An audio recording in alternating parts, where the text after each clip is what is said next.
híbrida para debater soluções para promover a vigilância e a repressão à lavagem de dinheiro necessária à sobrevivência do crime organizado. A presente reunião tem amparo na aprovação do requerimento número 448 de 2023, de minha autoria.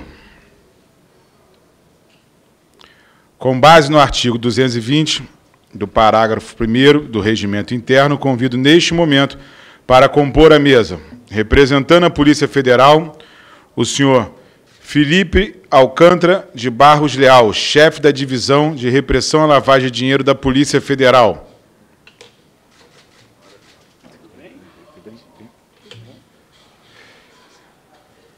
Representando o Banco Central do Brasil, o senhor Valdemir Fortes de Souza, chefe adjunto do Departamento de Supervisão de Conduta do Banco Central do Brasil, de forma virtual pelo nosso sistema híbrido.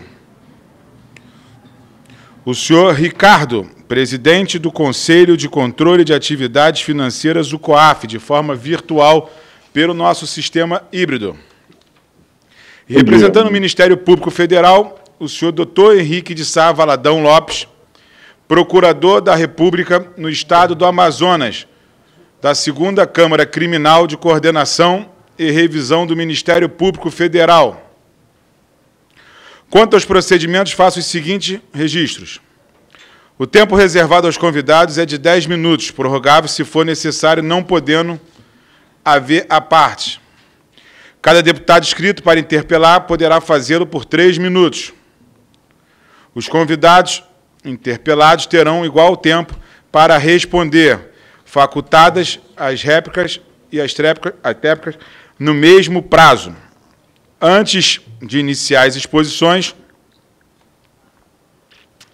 quero fazer os seguintes esclarecimentos sobre a importância do debate proposto pelo requerimento de minha autoria. A atuação do crime organizado é um problema grave que assola a segurança pública do país, uma ameaça ao Estado democrático de direito. E a situação recentemente no Rio de Janeiro é apenas a mostra de algo que, em graus diferentes, atinge toda a sociedade brasileira, em todas as regiões. Grandes facções criminosas, com ramificações no tráfico internacional de drogas, se associam a milicianos que, via força, criam um Estado paralelo, extorquindo a população mais vulnerável do nosso Estado, do Rio de Janeiro e em diversos estados do Brasil. O elemento em comum a todas as atividades criminosas, seja milicianos cobrando proteção, gerindo transporte irregular ou vendendo gatos de TV, internet e eletricidade, como traficantes de drogas e quadrilhas, a necessidade de acesso ao sistema financeiro para lavar os proventos criminosos tem que ser debatido aqui nessa comissão. Na economia brasileira atual, é factível que todas as atividades sejam conduzidas completamente em espécie. Meios de pagamento como cartões, Pix e outros são rotineiros usados por praticamente a totalidade da população, especialmente em áreas urbanas. Então, nós vamos debater aqui na Comissão de Fiscalização Financeira e Controle esse grande problema que assola o nosso país e a população brasileira. Passo para a sua exposição o senhor Felipe Alcântara de Barros Leal, chefe da Divisão de Repressão à Lavagem de Dinheiro da Polícia Federal.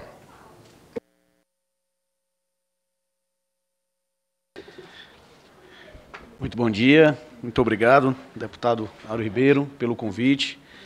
Aqui estamos, em sua pessoa também apresento meus cumprimentos a todos que aqui estão e a todos que estão online também. Doutor Leal, presidente da COAF, minhas deferências profissionais e a todos também. É um tema de extrema importância. A Polícia Federal fica muito satisfeita de participar e integrar desse debate sobre alguns pontos que precisam ser apresentados e discutidos, sempre numa ideia positiva de construir soluções melhores, né? Eu tenho aqui um ponto específico, deputado, que tivemos em um passado muito recente uma decisão que nos causou uma certa inquietude, uma inquietude profissional, uma decisão específica de questionamento sobre a validade de relatórios de inteligência financeira, relatórios de intercâmbio, mas penso eu que isso foi, ao menos por hora, superado com a decisão do ministro Zanin, do Supremo Tribunal Federal, que veio a confirmar a utilização dos relatórios de inteligência financeira, sejam eles relatórios de inteligência financeira espontâneos, como também relatórios de inteligência financeira por intercâmbio, né? E, então, nesse ponto aqui específico, essa decisão, deputado, ela veio, de fato, a ter aqui uma grande valia, porque não pôs mais em xeque, né, todas as investigações que temos aí da Polícia Federal, principalmente na criminalidade organizada, né. Nós temos aqui um ponto interessante, deputado, que muitos conversam e falam sobre inteligência, mas talvez nem todos compreendam muito bem o conceito de inteligência, né. Aquelas perguntas básicas, né, o que, onde, quando, como, porquê, são perguntas que são voltadas ao crime, em sua maioria. Mas a inteligência financeira são exatamente essas perguntas, o que, onde, quando, como e porquê, voltada para a própria atuação de um órgão e não para o crime, né? Então, o que é que a polícia vai fazer, onde vai atuar, em que momento ela vai ali alcançar o seu desiderato, em que circunstâncias iniciaremos. Então, a inteligência financeira é muito importante. Na tela nós temos, por exemplo, aqui uma mera ilustração de uma consolidação de relatórios de inteligência financeira, que pelo desenho você consegue ver ali um mapa de calor e melhor desenhar a atuação profissional, não nas pontas, mas nos elos, nos hubs, nos escuros, em cores vivas aí, que nos permite melhor direcionar a nossa investigação. A Polícia Federal ela tem um controle de relatórios de inteligência financeira, todos os relatórios de inteligência financeira espontâneos são recebidos pela divisão que eu chefio hoje, Divisão de Repressão à Lavagem. E temos um controle muito importante, que é um controle específico que nos permite ali realizar uma investigação proativa, deputado. Por quê? Uma grande dificuldade de uma investigação proativa é justificar a razão pela qual, por exemplo, a polícia começou a investigar um fato A e não um fato B. Um fato X que decorre por uma empresa Y ou não, um outro fato específico, né? E quando você tem ali um trabalho de relatório de inteligência financeira mapeados, nós temos ali uma suspeição objetiva, né, que é um princípio que rege a nossa atuação da polícia, né?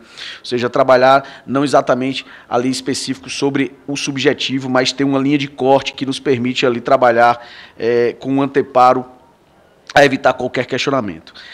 Mas, aproveitando aqui a oportunidade, penso eu que eu preciso trazer 3 pontos, até porque o tempo não nos permite trazer pontos a mais, mas alguns pontos aqui, por exemplo, nessa linha de pontos fortes, oportunidades e fraquezas, nós temos aqui uma necessidade de discutirmos mais alguns pontos interessantes, né? Que esse ponto aqui específico é uma ausência hoje de ferramentas, né, bancárias para o monitoramento online, né? A gente tem que trabalhar hoje com fatos atuais, com fatos contemporâneos. A gente tem que... Não há mais espaço para a polícia olhar para trás, né? Simplesmente trabalhar em fatos ali pretéritos, mas a gente tem que ter em mente ali o pretérito, as casuísticas delas, retirarmos ali tipologias e avançarmos em fatos que estejam acontecendo e nos antecipar em fatos que possam ocorrer, né? Então, alguns pontos precisam avançar, deputado, como a ideia específica de ferramentas bancárias para um monitoramento online pelos órgãos de investigação, como também, por que não, alertas de aprovisionamento, né? Os aprovisionamentos eles são feitos, principalmente em um ano eleitoral que se aproxima. É muito importante a gente ter esse diálogo muito mais próximo em movimentações suspeitas a permitir uma resposta contemporânea nesse ponto, né? Avançando também, né, deputado, nós temos aqui alguns outros pontos, né? Algumas necessidades aqui, né? Então, outras necessidades, em um quadro como este, né, um segundo quadro também, eu trago aqui à discussão a importância que temos de avançar no envio de dados estruturados de todas as receitas, não apenas estadual, municipal, como também federal, né? A semelhança que temos aqui o SIMBA, nós temos aqui uma necessidade de consolidarmos também um sistema que já está em desenvolvimento dentro da polícia, mas esse sistema depende da recepção de dados estruturados pela Receita Federal. né, para as unidades de investigação. Sabemos nós que há um avanço nesse ponto específico entre CNJ e Receita, mas é preciso contemplar também as unidades de investigação nesse ponto, né. Outros detalhes nós temos aqui específicos, e eu gostaria também de avançar, deputado, que para além da inteligência financeira, para além da investigação na repressão à lavagem, nós temos que ter aí olhos bem atentos na ideia de recuperação de ativos. Sem a recuperação de ativos, nós não iremos avançar em nenhuma dessas iniciativas de lavagem ou de inteligência financeira, né? E aí eu queria sublinhar, pela importância que temos, uma rede que foi criada há pouco, uma rede que congrega, por iniciativa do Ministério da Justiça e Segurança Pública, uma rede que congrega tanto a Polícia Federal como as polícias civis, chama-se Recupera, e foi um ponto importante, um ponto bem agudo de discussão, e que acabou consolidando uma ideia de que a recuperação de ativos ela não é apenas destinação do ativo, ou seja, não é apenas o leilão, mas é uma ideia de identificar o ativo, localizar o ativo, ter uma medida assecuratória de constituição do ativo, repatriar o ativo, se for o caso, gerir aquele ativo e destinar o ativo. Ou seja, são vários verbos e pela quantidade de núcleos verbais, nós temos aí a importância, a necessidade dessa recuperação específica, né?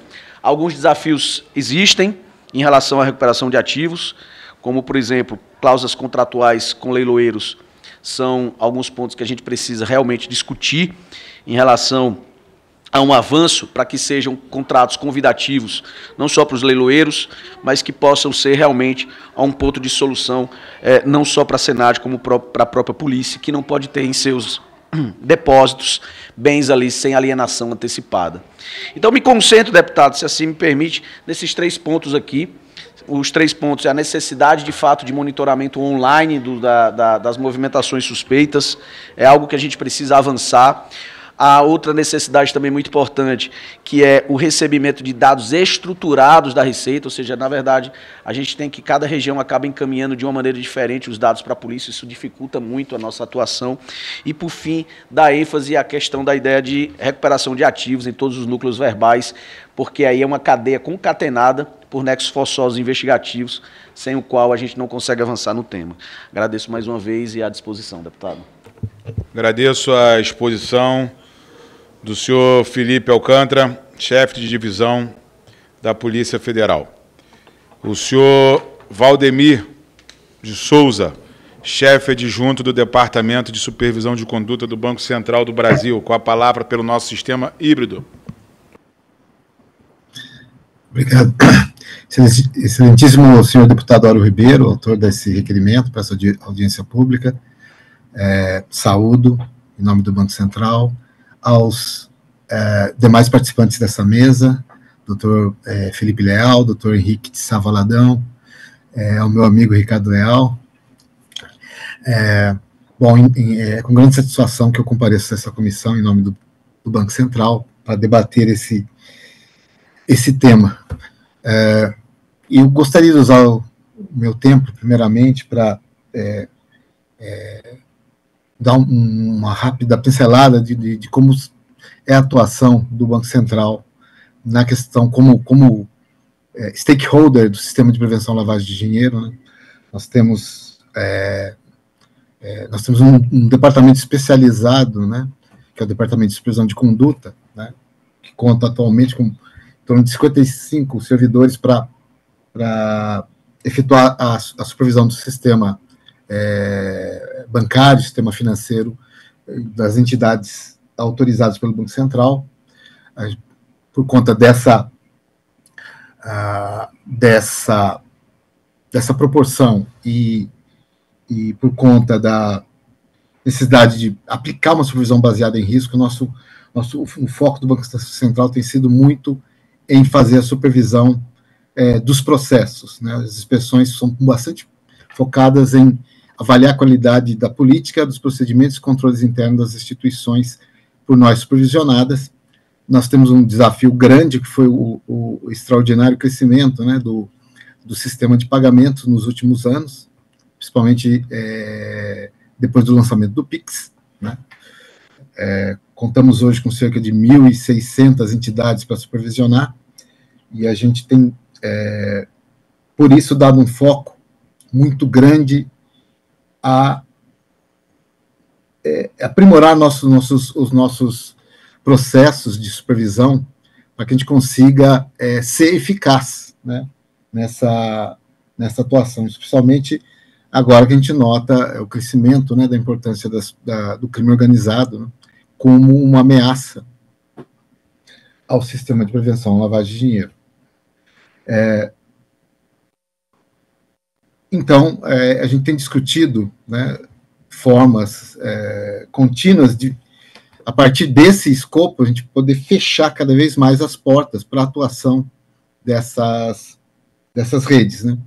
Tivemos um desenvolvimento grande no ano passado em relação à prevenção a fraudes, né. A regulação até editou uma norma para permitir o compartilhamento de informações relativas a fraudes, tentando endereçar de maneira mais eficaz essa questão, né, que é uma dos modos operantes das facções criminosas.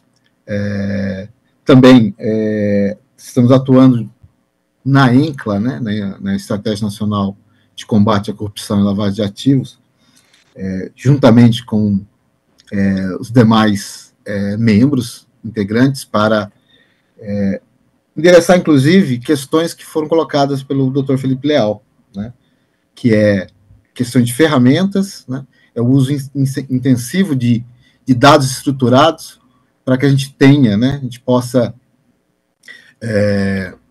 com os recursos humanos que nós temos à disposição, ter eficiência, conseguir atingir de maneira mais eficaz a questão, né? Então, atualmente a gente tem feito essa revisão de processo para poder das nossas matrizes de risco, para poder fazer bem feito esse trabalho, principalmente num novo segmento que tem representado um risco crescente, que é o das instituições de pagamento, né? Então, a gente tem já um trabalho de muitos anos junto às grandes instituições bancárias, que desenvolveram seus sistemas. Agora a nossa estratégia de supervisão está voltada principalmente para atingir esse segmento, né, dado o extraordinário crescimento que ele teve e dos riscos que ele representa hoje, né. Ressalto também outro ponto levantado pelo Dr. Felipe Leal, que é a questão de cooperação de ativos. Nossa estratégia de supervisão também tem focado nisso, né, e avançado nesse tema, né, em relação às instituições supervisionadas, né, de desenvolver, supervisionar e requerer dessas instituições processos que permitam, no caso do universo que a gente supervisiona, o bloqueio de recursos, né, e atuação célere para poder promover esse bloqueio, deixá-lo à disposição do judiciário, para que depois possa ser feito um trabalho de recuperação desses ativos, conforme a lei, né. Então, nosso trabalho continua, e a gente está incentivando muito as instituições, seja as grandes instituições bancárias, sejam as menores, a recorrer também ao uso de analítica. O que a gente está constatando é que esse é o futuro, né, para poder fazer frente à extraordinária capacidade das organizações de conseguirem criar novas tipologias para tornar seus recursos lícitos, fora a quantidade de golpes e fraudes e atuações ilegais que eles representam. A gente, recentemente, agora em outubro, a gente acabou de aprovar o plano de supervisão, né, justamente para dar esse foco na questão de mecanismos de estruturação de dados, né, internamente, aperfeiçoamento do nosso sistema de monitoramento, e existe uma frente que a gente tem que tratar bilateralmente ou através da ENCLA, que é a integração de informações. Eu vejo que há muita necessidade, né, dos órgãos de detecção, né, de investigação e de persecução, de promover essa integração, né, com os sistemas informacionais de prevenção, de modo a ter uma atuação mais célere. Então, várias das ações dos estudos da ENCLA para o ano 2024 endereçam essa questão, e o Banco Central vai participar desses grupos com essa intenção de poder propiciar essa maior integração. Existe uma outra frente que a gente está discutindo também com o COAF, né, que é de melhorar a qualidade das informações, das comunicações. Tá? É um trabalho conjunto, né, digamos assim, né, porque o supervisor tem um papel a exercer nessa questão, né, porque, na verdade, todo o sistema todas as políticas, procedimentos e controles que a gente requer que as instituições montem, né, para a prevenção da lavagem de dinheiro, justamente a finalidade é coletar operações atípicas, papel delas, coletar operações com indício de atipicidade e comunicar ao COAF. Então, hoje a gente tem já uma quantidade extraordinária de comunicações, o problema não é mais quantidade de comunicações, mas, assim, qualidade das comunicações, e acho que é um trabalho que a gente tem que desenvolver, uma nova frente, justamente para que a informação chegue de uma maneira que propicie maior eficiência, tanto na produção dos relatórios de inteligência financeira, quanto na eficiência do processo de investigatório. Então, são essas as questões principais que a gente tem endereçado no nosso plano de estratégico para poder avançar nessa questão. Obrigado.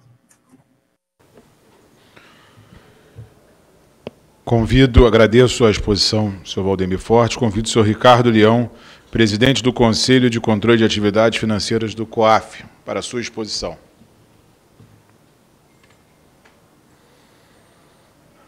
Obrigado, deputado. Bom dia a todos. Cumprimento o deputado Áureo Ribeiro pela iniciativa do requerimento. Cumprimento os colegas Felipe Leal, que nos representa aí presencialmente à mesa. Prazer em encontrá-lo. Colega Henrique Valadão, do MPF. Colega Valdemir Forte, da Previsão de Conduta do Banco Central. Para nós é um prazer poder estar compartilhando aqui com essa comissão de uma maneira bastante resumida, claro, pelo tempo disponível, que iniciativas recentes têm sido adotadas pelo governo federal como um reforço, vamos dizer assim, ao enfrentamento da questão do crime organizado. Não é uma agenda nova, na verdade, é uma agenda que já remonta a alguns anos, e creio que pelo comportamento, vamos dizer assim, das instituições, né, que hoje se envolvem, se dedicam ao combate, né, tanto a prevenção como ao combate, né, da lavagem de dinheiro, e tendo essa lavagem de dinheiro agora o principal foco, né, no Comitê Integrado de Inteligência Financeira e Recuperação de Ativos, criado recentemente pelo Ministério da Justiça e Segurança Pública em conjunto com o governo do Estado do Rio de Janeiro, e acredito extensivo a outros estados também, no sentido de criar uma sinergia mais específica, mais própria, mais concentrada, além daquela que hoje já funciona de maneira regular dentro do sistema brasileiro de prevenção à lavagem de dinheiro. Ou seja, o que trouxe o colega Valdemir do Banco Central, né, vimos discutindo já há algum tempo, né, face ao volume representativo de comunicações oriundas dos chamados sujeitos obrigados, tendo o sistema financeiro como um dos principais, vamos dizer assim, fontes de comunicação. Só para ter uma ideia, hoje nós já chegamos agora ao final de outubro, nesse ano, a um total de quase 6.400.000 comunicações oriundas de todo o sistema financeiro, e já produzimos e disseminamos às autoridades competentes, principalmente polícias federal e estaduais e Ministério Público, também federal e estaduais, mais de 14.300 relatórios de inteligência financeira, até recentemente. Então, a nossa função, vamos dizer assim, enquanto unidade de inteligência financeira, acho que já é um tema que nos últimos anos tem sido bastante discutido, bastante tratado em vários ambientes, quer no legislativo, quer no judiciário, quer propriamente no Poder Executivo. E, como bem lembrado pelo delegado Felipe Leal, né, tivemos mais uma situação de certa preocupação em termos da boa condução do processo de investigação, quando levantou-se a hipótese de haver uma requisição natural de quebra de sigilos, quer bancária, quer fiscal, para que se procedesse o intercâmbio de informações com as autoridades competentes. Coisa que nós já tínhamos, né, definido em decisão do Supremo Tribunal Federal no ano de 2019, quando também houve um primeiro questionamento sobre a competência da formulação do intercâmbio de informações entre órgão de inteligência e órgão de persecução, e que foi superado, mas, novamente, numa decisão recente, levantou-se novamente o problema, mas o ministro Zanin, num despacho de bastante felicidade, né, reconfirmou, vamos dizer assim, a manutenção desse procedimento e a legitimidade, a constitucionalidade dessa forma de atuação. Então, isso somente favorece, vamos dizer assim, a continuidade da ação do COAF junto às autoridades chamadas autoridades competentes, que são responsáveis pela persecução penal dos crimes de lavagem e também dos chamados crimes antecedentes. E temos, como já comentado, né, um trabalho permanente nesse aspecto, né? O COAF completou esse ano seus 25 anos, né? Nos últimos 20 anos, né, a nossa atuação na produção de inteligência financeira tem sido crescente, claro, com todas as dificuldades operacionais que órgãos, né, da administração pública observam, não é um privilégio nosso, mas, enfim, nós tentamos, dentro da nossa capacidade, da recente aplicação com maior ênfase das análises de inteligência financeira, dos recursos de inteligência artificial que nos permitem, né, ter uma boa condição de análise de grandes massas de informação, e nós falamos de grande massa de informações que nós recebemos diariamente, em torno de 30 a 35 mil comunicações diárias. Então, há que haver um sistema robusto, um sistema consistente, um sistema auditável, e nosso sistema é totalmente auditável, né? Tivemos recentes trabalhos realizados pelo TCU e pela própria auditoria do Banco Central, dando conformidade aos nossos procedimentos dentro do que a Lei 9.613, que é a lei que tipificou a lavagem de dinheiro e ocultação e dissimulação de bens e valores obtidos de maneira indevida, dando conformidade, como eu falei, ao nosso processo de inteligência financeira. Também atuamos residualmente numa atuação de supervisão em setores que são aqueles chamados que não têm um órgão regulador da atividade, que são setores de bens de luxo e alto valor, o setor de joias e joalherias, o setor de factoring e os setores de adquirentes de passos de atletas e artistas. São esses 4 segmentos que o COAF também é incumbido de regular, de fiscalizar e de aplicar as penalidades administrativas quando observa alguma irregularidade no procedimento ante as normas estabelecidas para esses segmentos.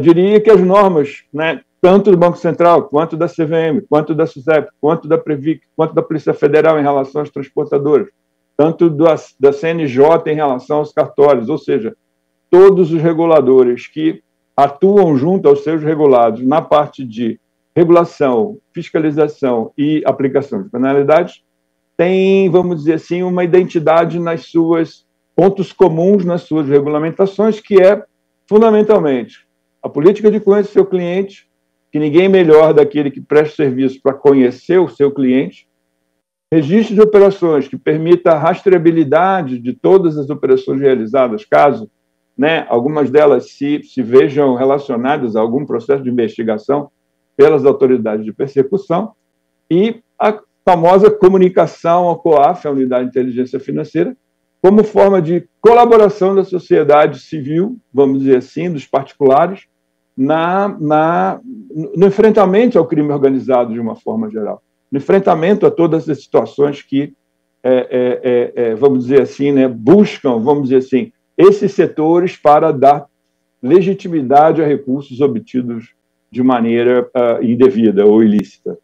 Então, resumindo, a realização, a criação desse comitê, agora recentemente criado pelo Ministério da Justiça e Estado do Rio de Janeiro, é mais uma reunião de esforços adicionais àquelas que hoje já são desenvolvidas por todas as autoridades, quer integrantes do sistema financeiro como pessoas obrigadas, né? COAF como a produtora de inteligência financeira a partir dessas informações, e as autoridades de persecução, quer Ministérios Públicos, Federal, Estadual e também Polícia Federal Estadual, compartilham dessas informações para que melhor orientem e direcionem seus trabalhos, porque realmente a relação, vamos dizer assim, de atuação, né, do crime organizado de uma maneira geral, né, não se resumindo ao crime organizado, mas também aqueles agentes que, né, praticam, né, seguidas e repetidas vezes atos de corrupção, que é uma preocupação permanente também, vamos dizer assim, das autoridades no enfrentamento desse fenômeno. A questão do financiamento ao terrorismo, que agora começa a bater um pouco mais forte à nossa porta, não em relação a atos terroristas, mas em relação àqueles que, de alguma forma, financiam atos terroristas mundo afora. E essa é uma das grandes preocupações que hoje a comunidade internacional revela, vamos dizer assim, nos seus comitês, nos seus grupos de trabalho, e o Brasil, naturalmente, não se exclui dessa obrigação, dessa né, capacidade, inclusive, de enfrentar o tema com os instrumentos que ele já tem disponíveis em sua mão. Então, acho que, né, a continuidade desse trabalho, a continuidade dessa interação de todos os agentes do Estado, né, no combate ao crime organizado, focado aqui, e na recuperação de ativos, que também é um elemento bastante importante para desestimular, vamos dizer assim, o crime, deve ser apoiado, acho que, por todos os setores da sociedade e por todos os setores do governo federal, estadual e municipal. Muito obrigado pelo tempo disponível. Agradeço a apresentação do senhor Ricardo Leão e convido agora, representando o Ministério Público Federal, o senhor Dr. Henrique de Sá Valadão Lopes, procurador da República no estado do Amazonas. Estadual, obrigado. Bom dia aos presentes. Eu trouxe aqui 13 ideias, 13 propostas de solução para a maior repressão à lavagem. Eu vou falar uma por uma. Prefiro ser bem telegráfico e para que as ideias fiquem bem concretas. Primeira ideia é reduzir ou acabar com as notas de 100 e de 200 reais. Essa seria uma solução que ajudaria muito a repressão à lavagem. Segunda, a gente precisa reafirmar, o STF precisa reafirmar a possibilidade de rifes por solicitação ou por intercâmbio, né? Essa decisão do ministro Zanin é uma decisão, de certa maneira, precária, tomada de forma monocrática, não há ainda uma decisão por parte de turma ou do plenário, além daquelas que já foram mencionadas aqui pelo Dr. Ricardo Leão. A terceira ideia, nós precisamos aumentar o número de servidores lotados no COAF. É muito claro quando se compara as unidades de inteligência financeira do Brasil com a unidade de inteligência financeira de outros países, de que o COAF tem um número de servidores muito pequeno para o tamanho do trabalho que ele tem que exercitar. É um trabalho hercúleo, o COAF faz o melhor trabalho possível, mas, obviamente, com mais servidores, esse trabalho poderia ser feito de forma muito melhor. Quarta ideia, nós precisamos aumentar o número de servidores na SENAD. A SENAD é a Secretaria Nacional de Drogas e é a secretaria responsável por fazer o que o Dr. Felipe Leal trouxe, justamente o processo de alienação dos bens que foram apreendidos nas investigações criminais. Com mais servidores na SENAD, com mais leiloeiros, com mais estrutura, a gente consegue, e com mais pessoas para administrar os bens que forem arrecadados nos processos criminais, a gente vai conseguir dar mais efetividade à arrecadação e à recuperação de ativos. Quinta ideia, a Receita e os bancos precisam bloquear as contas que tenham CPF ou CNPJ suspenso ou declarado inapto pela Receita. Por algum motivo isso ainda não foi implementado, uma determinada pessoa física ou jurídica está com o CPF suspenso na Receita e mesmo assim aquela conta bancária continua sendo passível de movimentação. Isso é um problema, isso tem que ser, uma vez declarado suspenso ou inapto o CPF ou o CNPJ, a conta tem que ser bloqueada. não tem que ser possível movimentar valores a partir daquela conta. Sexta ideia, nós precisamos de um confisco, de um perdimento de bens sem condenação criminal. Se o Marcola morre, todos os bens bloqueados no processo criminal têm que ser liberados. Essa é a realidade de hoje, né? Somente com um processo penal condenatório é que é possível o perdimento dos bens. Se o nosso investigado, se o nosso réu morre durante o processo, morre durante a investigação, hoje os órgãos de persecução penal não têm nenhum instrumento efetivo para dar perdimento nos bens, para fazer com que o crime sinta no bolso. Então, isso é vital e até hoje já existe em vários outros países e o Brasil ainda não implementou. Sétima ideia, a OAB precisa ser instada a criar uma normativa interna que evite lavagem de dinheiro por meio de escritórios de advocacia. A OAB já foi instada várias vezes e ela continua se recusando a criar uma normativa que estabeleça quais são os parâmetros de conheça seu cliente para evitar que escritórios de advocacia sejam usados para lavagem de dinheiro. Nós temos reiterados casos de escritórios de advocacia que simulam prestação de serviço advocatício para justamente realizar lavagem de dinheiro. Oitava ideia, a competência do processo criminal tem que ser fixada em momentos bem específicos. Hoje ela é analisada em qualquer momento, durante a investigação, durante o processo, pode ser até lá, quase no trânsito de julgado, sempre se analisa a competência. E competência hoje é o principal motivo de anulação de casos relevantes que combatem a lavagem de dinheiro. Nós precisamos estabelecer que a competência tem que ser fixada no início da investigação e na hora do recebimento da denúncia. Qualquer outro tipo de informação que venha, em tese, alterar essa competência não será levado em consideração. E aí o que acontece muitas vezes é, depois do processo tramitar 4, 5 anos, surge uma informação nova e aí tudo que foi feito depois de 4, 5 anos de investigação e 4, 5 anos de processo vai abaixo, o processo inevitavelmente acaba acontecendo ali prescrição e aí toda a ação foi, de certa maneira, inútil. Nona ideia, preciso a lei de lavagem precisa constar nela de forma mais clara que é impossível, na verdade não é necessário para obter uma condenação por lavagem a identificação com todas as circunstâncias do ato que gerou o recurso ilícito. A lei de lavagem foi criada para combater droga, tráfico internacional de drogas, e ninguém nunca pensou em efetivamente exigir dos órgãos de persecução penal tentar descobrir qual foi a venda na boca de fumo de qual localidade, de qual cidade que gerou lá a nota de R$20, ou todas as notas de R$20, ou todas as notas de R$50. Mas, infelizmente, alguns juízes exigem esse tipo de prova para que se consiga uma condenação por lavagem. Esse tipo de prova é impossível. Se isso for efetivamente levado a cabo de maneira ampla pelo judiciário, nenhuma condenação de lavagem ocorrerá no Brasil. 11ª, é preciso também prever na lei de lavagem de que a diferença total dos recursos à disposição do réu e aquele que seja compatível com o seu rendimento lícito, que isso autoriza o juiz a entender que os valores que estão à sua titularidade, à sua disposição, têm origem ilícita. Se uma determinada pessoa não tem renda lícita comprovada, mas tem um patrimônio de R$20 milhões, o juiz tem que estar autorizado a entender que esse patrimônio de R$20 milhões tem origem ilícita. Isso já é feito em outros países, no Reino Unido, na Alemanha, não é feito no Brasil, e seria uma grande vantagem e uma grande solução para a repressão à lavagem no Brasil. A 12ª ideia é a mistura de ativos ilícitos com ativos lícitos autoriza o perdimento de todos os valores. Então, se eu misturei ativo ilícito na conta de uma empresa lícita, todos os valores daquela conta vão poder ser objetos de perdimento. Isso tem um efeito muito grande e é assim, no fundo, que funciona o confisco não criminal de bens nos Estados Unidos. Né? Movimentou dinheiro, misturou ativo lícito com ativo ilícito, todos os valores vão ser perdidos. E a 13ª ideia aqui, para encerrar a minha fala, é preciso prever também na lei de lavagem que o descumprimento dos deveres anti-lavagem pode ensejar responsabilização criminal. E aí o exemplo que eu dou mais recente é o caso da Binance, lá nos Estados Unidos, que durante o seu funcionamento dos últimos 6 anos nunca apresentou nenhum tipo de informe à unidade de inteligência financeira dos Estados Unidos.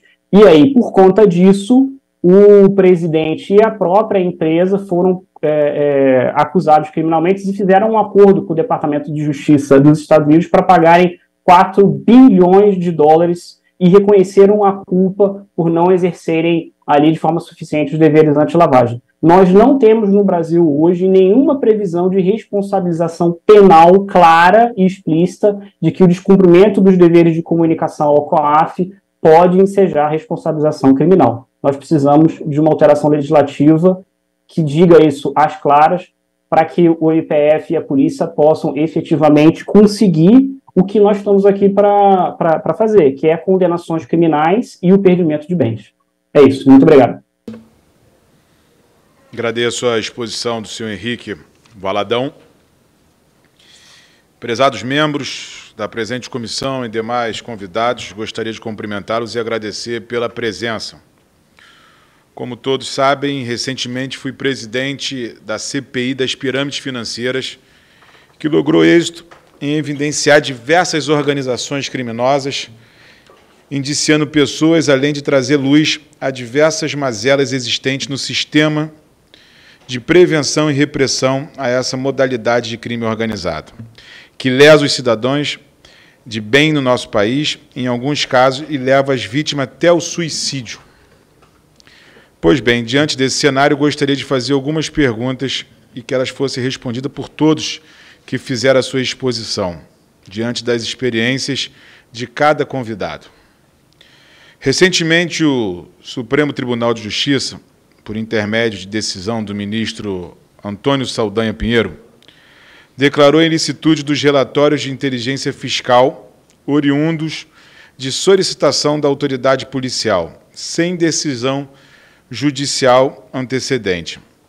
Em apertada síntese, os órgãos de fiscalização continuam solicitando diretamente os relatórios de inteligência sem decisão judicial? Quais os critérios para avançar em uma fiscalização diante de um relatório de inteligência financeira? Como se escolhem e quais são os critérios utilizados para a difusão e a escolha da atividade a ser investigada diante de um relatório de inteligência fiscal? Durante as quebras de sigilo e diante dos diversos depoimentos durante a CPI, percebemos que houve intensa movimentação atípica das denominadas pirâmides financeiras e que órgãos de controle não tiveram agilidade suficiente para que houvesse a prevenção a contento. Tanto que vivemos uma verdadeira febre de pirâmides no país.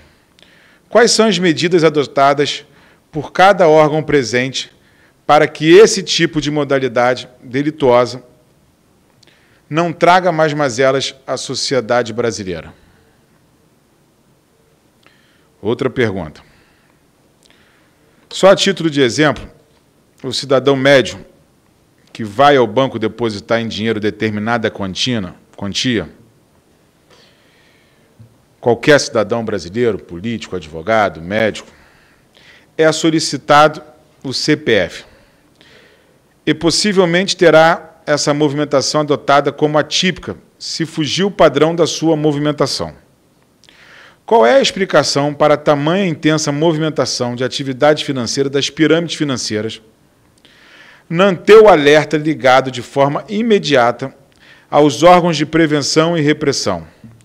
Falta vontade ou é ausência de mão de obra qualificada para atuação?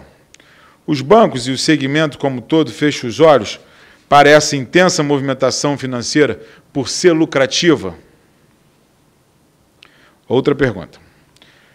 Quais são as sugestões que os órgãos presentes possuem para aperfeiçoamento da atividade legislativa do país na prevenção e repressão aos delitos de pirâmide financeira no nosso país? E quais sugestões podem ser dadas para a atividade do mercado de criptoativos no nosso país? Passo a primeira para fazer as primeiras respostas, o senhor Felipe Alcântara de Barros Leal, chefe da Divisão de Repressão à Lavagem de Dinheiro da Polícia Federal. Muito obrigado, deputado. Bem, contribuindo aqui para o debate. É importante aqui dar luzes, como eu falei, que após a decisão, né, do Superior Tribunal de Justiça, deputado, graças a Deus, tivemos aqui um claro de tranquilidade, porque a polícia precisa ter uma segurança jurídica mínima na sua atuação. Então tivemos esse descompasso de questionamento sobre os rifles de intercâmbio, mas com a decisão do Supremo Tribunal Federal, continuaremos, então, realizando esse tipo de compartilhamento de informações junto ao COAF. Pela polícia, não houve nenhuma suspensão, respondendo já uma primeira pergunta, ou seja, os rifles continuaram sendo solicitados e continuarão a ser solicitados, certos de que não há qualquer, digamos, não há qualquer atuação à margem da lei, pelo contrário, há uma atuação em compasso direto e ao encontro de recomendações internacionais como o do GAFI. Recentemente o Brasil foi avaliado, tivemos boas notas no GAFI, o relatório final se aproxima, está previsto para dezembro, e lá um reconhecimento dos esforços, um reconhecimento internacional dos esforços, não apenas do COAF, mas em todas as unidades ali que estavam presentes, inclusive a Polícia Federal. O que de fato a gente precisa avançar, e há caminhos para isso, é estabelecer tipologias. A Polícia Federal está trabalhando muito em relação às tipologias recentes de lavagem, há um banco próprio em relação a isso. E no estabelecimento de flags, né, que a gente chama de flags, em tipologias específicas de relatório de inteligência, tal como apostas esportivas, crimes ambientais, pirâmides financeiras, entre outros assuntos que, pela sua recorrência e importância, justificam um olhar mais próximo dos órgãos de investigação, né.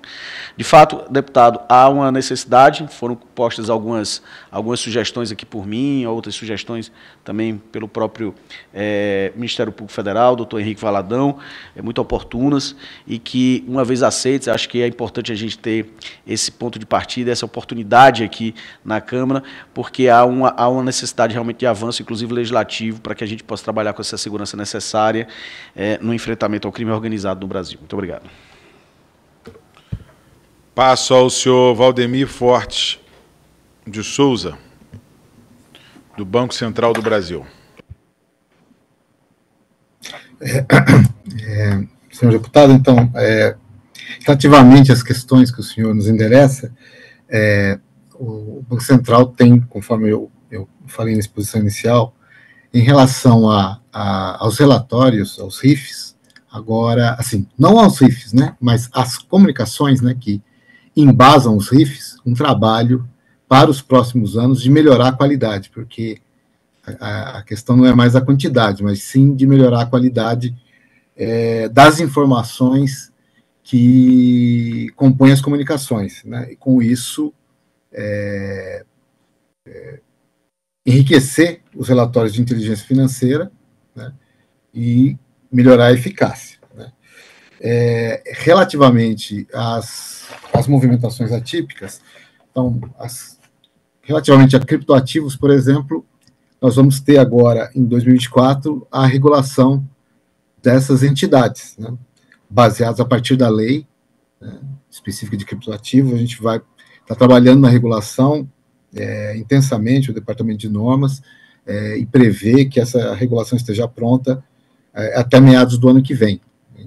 Estamos na iminência de efetuar a primeira consulta pública junto aos agentes de mercado, e junto à sociedade, né? Junto à sociedade, porque a sociedade toda pode participar, no primeiro momento abordando o entendimento melhor do negócio, e a partir do início do ano que vem, com a primeira minuta de regulação dessas entidades. Acredito que aí a gente estará fechando uma porta importante em relação ao uso dessas entidades para a promoção de pirâmides financeiras. Tem um outro grupo de trabalho no Banco Central que visa melhorar a regulamentação das instituições de pagamento e regular também o serviço que a gente chama de Bank as a Service, que são provedores de plataformas para instituições de pagamento abaixo do volume e outras entidades, prestadores de FX, enfim, e também fechar algumas portas, né, que a gente identificou que estão, vamos dizer assim, abertas e podem ser restritas, de modo a que esses agentes façam um controle melhor das contas de pagamento e, com isso, monitorem melhor essas contas com mais detalhes e possam comunicar devidamente ao COAF as movimentações atípicas. E acho assim, não existe assim, uma leniência do sistema bancário com o tema, né? Acho que o número de comunicações atesta que, de fato, eles estão preocupados com isso, né? E a gente está fazendo um trabalho, lembrando sempre que desenvolvimento de tipologias é um trabalho contínuo, né? É um trabalho que nunca para, né? Está sempre demandando as instituições.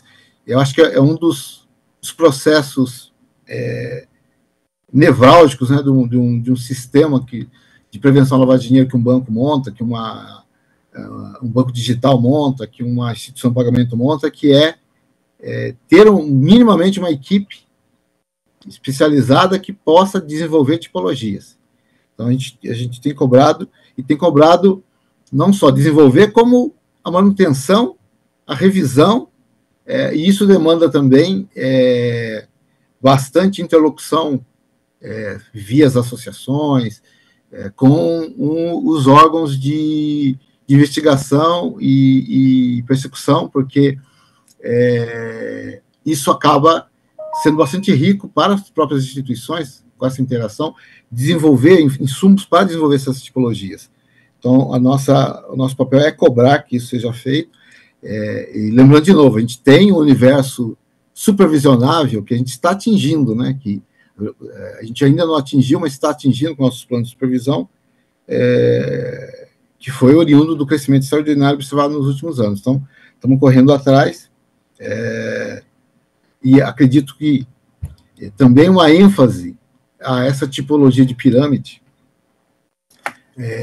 a construção de modos operantes que permitam a detecção da ocorrência de pirâmides por parte das instituições, e a gente pode fazer isso via mecanismos como os fóruns que a gente participa, né, avaliação setorial de riscos, é um momento que a gente se debruça sobre os produtos financeiros e sobre o risco que eles representam no sistema para ser utilizado para esse tipo de delito, né, e avançar nisso. Então, acho que criptativos, IPs e Banking as a Service, com, vamos dizer, um avanço na regulamentação, que coisa que nós já estamos endereçando, o diálogo com os órgãos de detecção e persecução, maior integração das informações. A gente também precisa de maior integração das informações relativas a sigilo fiscal, né? E um ponto que eu não trouxe aqui quando eu falei inicialmente, mas talvez futuramente eu leve, o Banco Central leve, né, como uma demanda à casa. Nas IPs, elas são na casa de centenas. Então, a gente precisa de um processo mais célere de retirada dela do sistema quando constatar que elas são para esse tipo de crime, ou são, inclusive, eventualmente abertas por organizações para poder promover crimes, um processo mais célere de retirada dele do mercado. Hoje a gente tem alguns óbices legais, né? Eu não sou a pessoa mais apropriada para falar disso, mas isso está sendo debatido internamente como uma medida necessária para a gente termos a condução da supervisão, e aí, quando constatar essa ocorrência, né, e pudermos evidenciar isso, também promover a retirada rápida, né, rápida dessas instituições de mercado.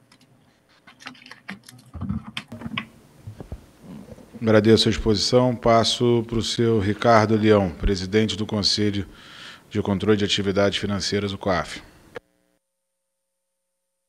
Obrigado, deputado, pelas perguntas. Então, tentando ser breve e objetivo. Primeiro, há que se distinguir um relatório de inteligência fiscal de um relatório de inteligência financeira, ok?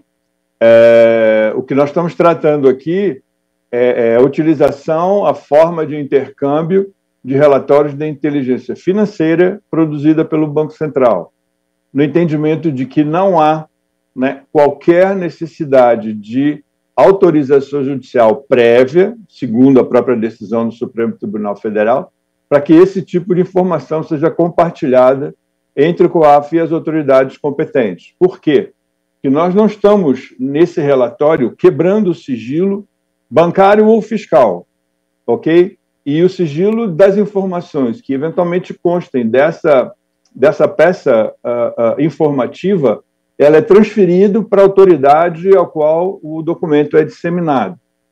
Para um relatório de inteligência fiscal, há um entendimento, me parece, tanto envolvendo informações bancárias como fiscais, haveria necessidade do afastamento do sigilo por uma autorização judicial. Mas isso já se dá dentro de um processo de investigação. Na verdade, as condições para o COAF compartilhar informações com as autoridades são, primeiro, a declaração e a comprovação da existência de um inquérito aberto com a motivação declarada e, em tese, os principais envolvidos relacionados para que a gente tenha a certeza de que a autoridade competente tem, né, instaurado no seu ambiente um procedimento investigativo criminal. A informação é compartilhada desde que haja alguma informação na base de dados do COAF. Ou seja, se não houver nenhuma informação relacionada àquele CPF ou CNPJ, não há como se produzir um relatório de inteligência financeira. O COAF não, vamos dizer assim, requer de nenhuma pessoa obrigada informações para atender um requerimento de informações de intercâmbio ou um pedido de informações de intercâmbio. Isso é bom ficar muito claro, né? Dentro das competências do COAF não é um órgão de investigação. Órgãos de investigação são a polícia e a Receita e o fisco nas questões tributárias, né? O COAF simplesmente direciona ou busca direcionar com seus relatórios de inteligência os caminhos do dinheiro a partir da comunicação também oriunda dos setores obrigados. Os nossos olhos são os setores obrigados. Quando eu recebo uma comunicação de um banco, né, descrevendo um comportamento atípico num determinado período de movimentações de recursos incompatíveis com renda declarada ou patrimônio de determinadas pessoas, isso nos sinaliza evidências de indícios.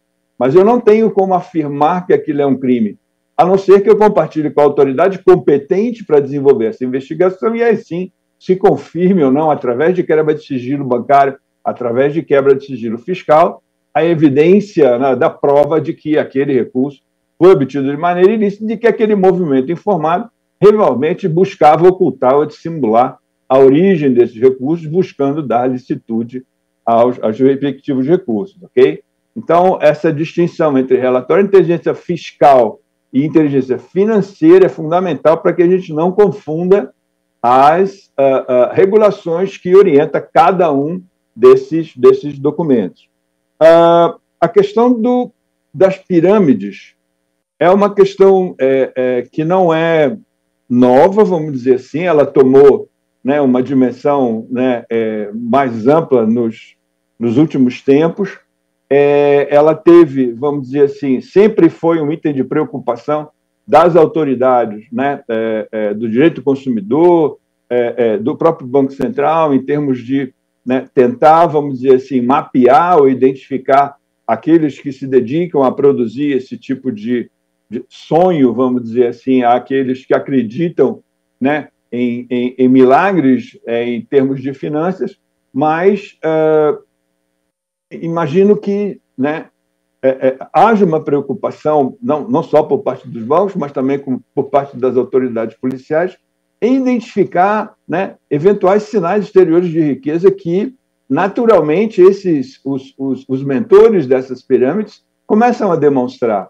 E é essa demonstração que atrai, né, vamos dizer assim, né, aqueles incautos que acreditam na possibilidade de uma remuneração mensal de 10% a 15%, quando hoje, no movimento regular, vamos dizer assim, do mercado, isso não chega a 1%, 1,5%, dependendo do mercado de risco e tudo mais.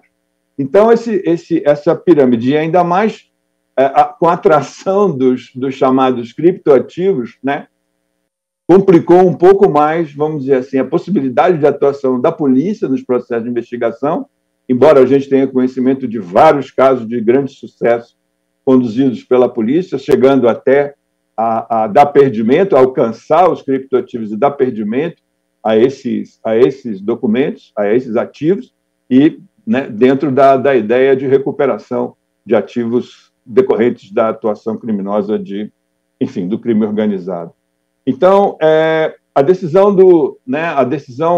que não só Felipe se referiu, como o doutor Henrique também, essa decisão recente do ministro Zanin, ela só confirma já uma decisão de 2019. Essa decisão já era clara e precisa para todos nós que, enfim, lidamos com aquele assunto, tivemos, né, uma participação bastante intensa junto aos ministros durante aquele período para tentar esclarecer ao máximo, demonstrar ao máximo como o procedimento se dá, e tivemos êxito naquela demonstração com a decisão do recurso extraordinário 1055-941, que foi, por essas questões de buscar confundir relatório de inteligência fiscal com relatório de inteligência financeira, que conseguiu provocar dúvida na autoridade judicial e conseguiu aquela suspensão no Superior Tribunal de Justiça do Pará, coisa que foi recolocada pela manifestação e decisão do ministro Zanin àquela condição anterior de 2019. Né? Vamos aguardar agora, claro, que essa questão seja levada ao pleno do STF, mais uma vez confirmada, vamos dizer assim, como procedimento. Então, acho que é isso que eu poderia antecipar em relação ao sistema. Muito obrigado. Agradeço a resposta. Passo a palavra ao doutor Henrique de Sá Valadão Lopes, procurador da República. Eu não sei se eu consegui anotar todas as perguntas, mas eu vou tentar responder todas. A decisão do STJ foi um problema? Sim, ela é um problema. A decisão do ministro Zanin agora não resolve completamente a situação ainda.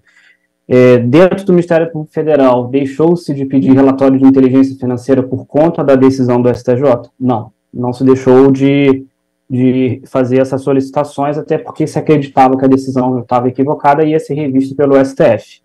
E vem aí no processo esperamos de revisão. Em relação às questões das pirâmides financeiras, existem duas preocupações diferentes que se pode ter. Se a preocupação é condenação criminal, eu acho que as instituições, tanto públicas quanto privadas, vêm adotando e vêm agindo da forma que é esperada e da forma que é possível. Talvez os casos criminais não tenham sido levados para frente numa velocidade menor, porque isso não é possível. Eu mesmo fiz um caso de pirâmide financeira no Amazonas e a investigação dura por volta de 1 ou 2 anos. Não dá para fazer uma investigação em um tempo menor do que isso dentro das nossas limitações de recursos humanos e dentro até das limitações do judiciário. Às vezes é um juiz só que tem vários casos e todas as decisões precisam passar por ele e ele não dá as decisões na velocidade que seria necessária para a gente poder desenvolver a investigação de forma mais rápida. Só que aí tem uma outra forma de combate às pirâmides financeiras, que é uma forma que ainda não se levou adiante, pelo menos no Brasil não vi isso, que é uma forma de combate civil, não criminal, que é o Ministério Público Federal ou a Procuradoria do Banco Central poderiam entrar com ações cíveis para bloquear as contas que fossem detidas por essa pirâmide, por as pessoas que manejam essa pirâmide. E aí o funcionamento das pirâmides ele exige um fluxo constante de recursos. Então, uma decisão dessa que bloqueasse as contas de um esquema de pirâmide, que se durasse por volta de 3 ou 4 meses, já seria suficiente para quebrar a pirâmide, e aí a pirâmide não teria massa de gente suficiente para virar o problema que se teve, por exemplo, na Operação Criptos, lá na região dos Lagos do Rio de Janeiro. Então, isso seria uma ação muito mais rápida, muito mais séria, muito mais fácil de ser feita, mas, por outra via, ela acaba impedindo ou dificultando a repercussão penal. o nosso objetivo é evitar que a pirâmide vire um monstro e acabe com os valores da população. A via civil, ela é mais célere e ela é efetiva, creio que vai ser efetiva. Não, o nosso objetivo é, de fato, colocar as pessoas na cadeia. Aí, o prazo de 2 anos para uma investigação vai ser o prazo que vai ocorrer e não consigo ver uma outra solução para acelerar isso, que não seja, por exemplo, nós termos mais juízes federais que atuem única e exclusivamente em matéria criminal. Os juízes têm uma carga de trabalho muito grande e isso demora, essas decisões que são necessárias para uma investigação, elas acabam demorando um tempo que faz com que a investigação dure 2 anos. Existe algum tipo de demora ou de compactuação das instituições financeiras? Não é a percepção do Ministério Público Federal, não é a minha percepção. Eu acho que as instituições atuam de maneira célere, as comunicações são de fato feitas. Uma investigação criminal demora porque demora, como eu já disse. Além disso, um outro problema que nós ainda temos é os casos de pirâmide, a grande maioria dos casos de pirâmide não é de atribuição federal. São casos de atribuição estadual. Então, especificamente em relação à atuação do Ministério Público Federal, o Ministério Público Federal se vê impedido de atuar, a não ser que tenha algumas circunstâncias específicas, os casos vão ser levados a cabo por via da Justiça Estadual. Mesmo a legislação que tratou dos casos de pirâmides mais recente, que aumentou a pena, que criou uma modalidade específica de estelionato, ela não trouxe atribuição federal para esses casos. E, de novo, o problema da competência que eu já disse na minha fala, ele é um problema sério. Você demarcar muito bem as hipóteses de competência federal das hipóteses de competência estadual é vital para que a gente não tenha uma decisão uma decisão judicial anulando lá uma investigação e todo o esforço dos órgãos de persecução penal ser jogado por terra, né? Se ficou faltando mais algum questionamento, eu fico à disposição para poder responder. Agradeço as respostas. Minha última pergunta fica ao seu Ricardo Leão. Por que o Conselho de Atividade Financeira não faz a exigência dos relatórios das corretoras de criptoativo? Bem, a respeito das exchanges, como são conhecidas as empresas que negociam criptoativos ou provedores de ativos virtuais, elas, embora já inclusas objetivamente na lei como sujeitos obrigados, ou seja, passaram a serem incluídas no artigo 9º da Lei 9.613, onde são definidos as chamadas pessoas obrigadas, todas elas têm o chamado regulador próprio, que regula a atividade. No caso específico das exchanges, que são corretoras de valores, vamos dizer assim, nós temos a clássica situação que foi confirmada pela legislação de ter o órgão supervisor do sistema financeiro como seu regulador, tanto da atividade quanto das regras de prevenção à lavagem de dinheiro. Só que, como bem colocado pelo colega Valdemir, é um trabalho que agora está sendo desenvolvido pela equipe técnica do Banco Central do Brasil, da área de normas, e que vai cumprir todo um ritual de exigências, vamos dizer assim, a chamada consulta pública, para obter a informação da sociedade, de todos aqueles que se interessam pelo tema, poder contribuir com a melhor normativa, quer em relação à atividade e, eventualmente, alguns sinais de alerta que sejam importantes serem trazidos à regulamentação já existente no Banco Central, que trata desse assunto, que é a circular 3978, que orienta todas as instituições autorizadas a funcionar pelo Banco Central na adoção de procedimentos, procedimentos e controles internos. Então, e hoje ainda nós não temos, para o setor específico das exchanges, uma regulamentação quanto à atividade, quanto à autorização para funcionamento, quanto à aprovação dos seus quadros diretivos, societários, enfim, e também uma definição de situações específicas chamadas sinais de alerta, que é o que basicamente orienta todos os setores obrigados a, percebendo a ocorrência de um sinal de alerta, que é chamado de sinal de alerta, não é necessariamente já a definição de uma prática criminosa, ele promova uma investigação, promova uma diligência interna para verificar se aquele sinal de alerta realmente corresponde a uma situação de suspeição e se isso se caracterizar, que ele comunique aquele fato à unidade de inteligência financeira COAF. E nós ainda não temos hoje essas especificações. Então, não há como se exigir ou permitir, na verdade, né, que alguma instituição integre o sistema de informações de controle financeiro, que é o SIS-COAF, sem ter, primeiro, uma autorização ou cadastro no seu órgão regulador. E hoje nós não temos nenhuma dessas empresas ainda, ao que eu entendo, inclusas como autorizadas a funcionar pelo Banco Central.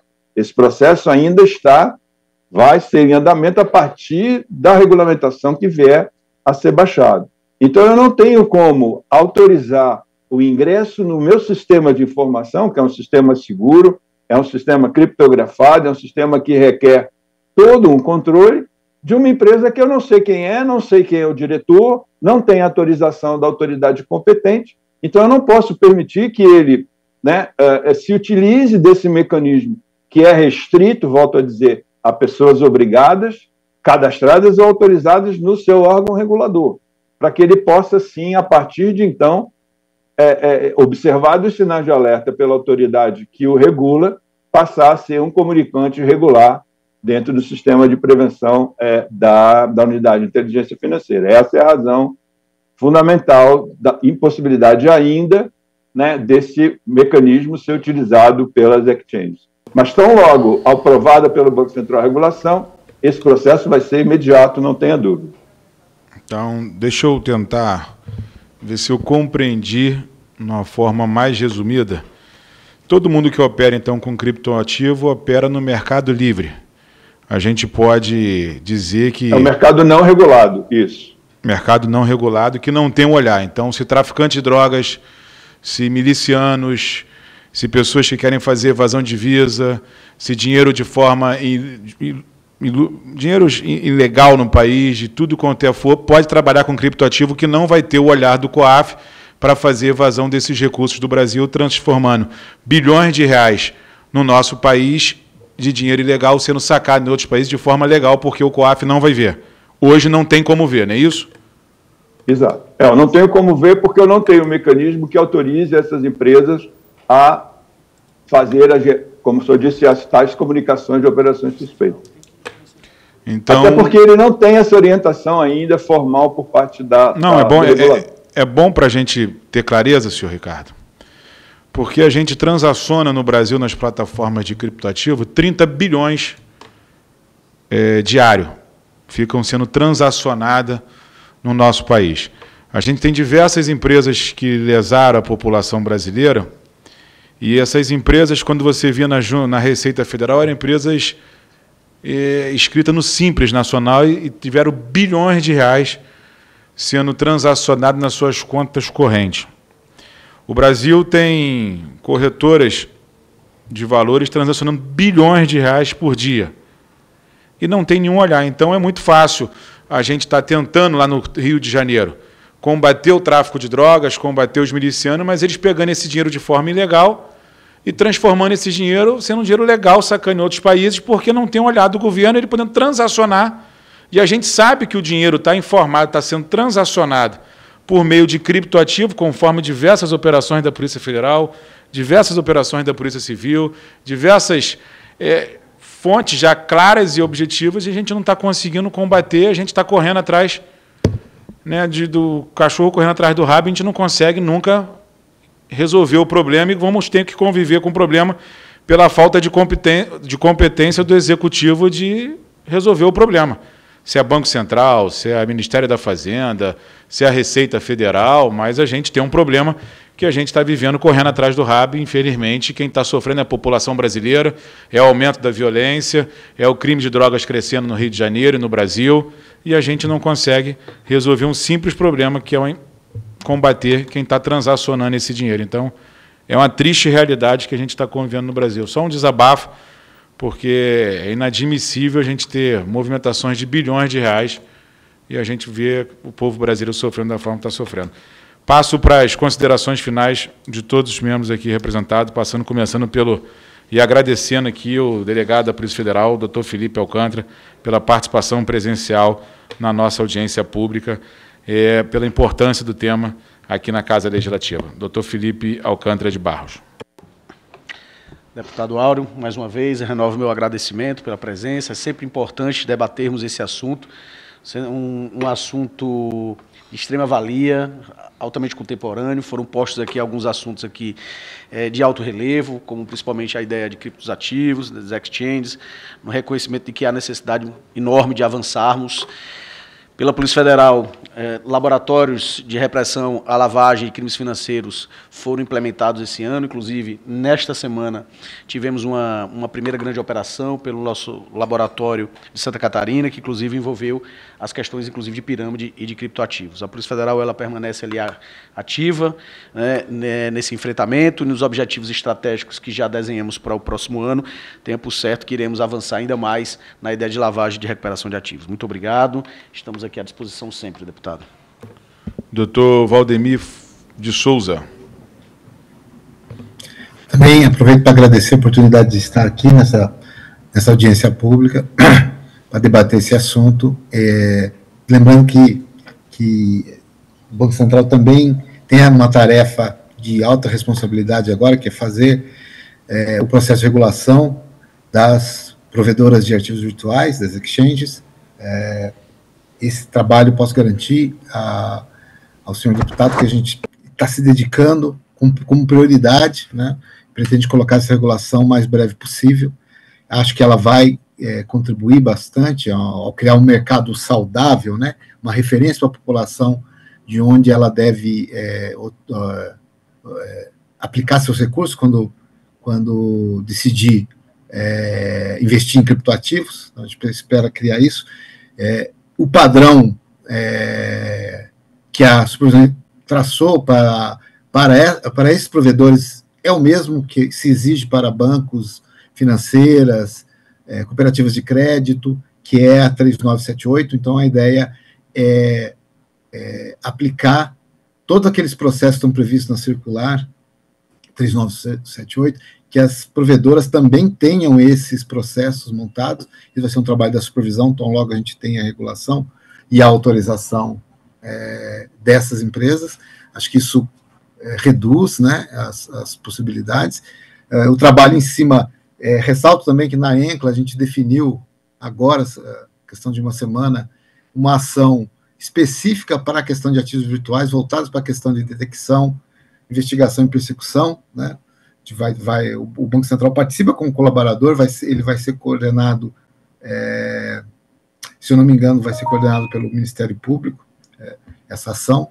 Então, a gente vai estar desenvolvendo essas questões, vendo questões importantes de integração de informação, troca de informação, definição de tipologias, isso tudo afetando o nosso trabalho na supervisão, trazendo tudo isso. Então, eu quero deixar aqui para o eminente deputado que a gente está, sim, sabe que a gente tem que fechar essa porta e estamos trabalhando para colocar isso de pé e começar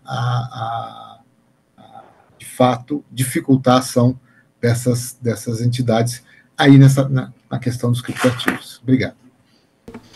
Agradeço o senhor Valdemir de Souza.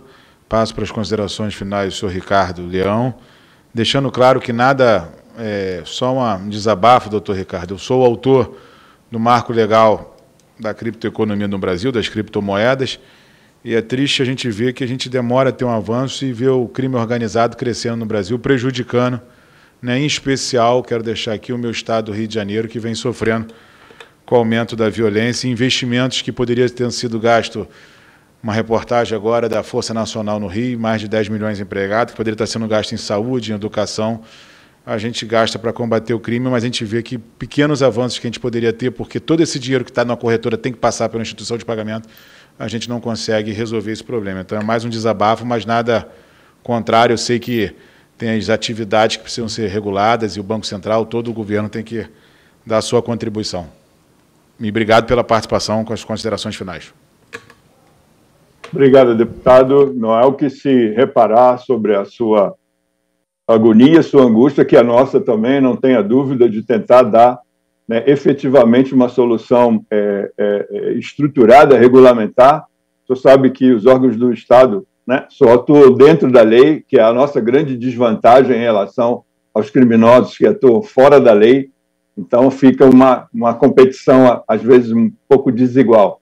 Mas o fato das exchanges não terem ainda a possibilidade de fazer a comunicação ao Banco Central, ao COAF, perdão, não elimina a responsabilidade das outras instituições que, eventualmente, tenham essas corretoras como clientes.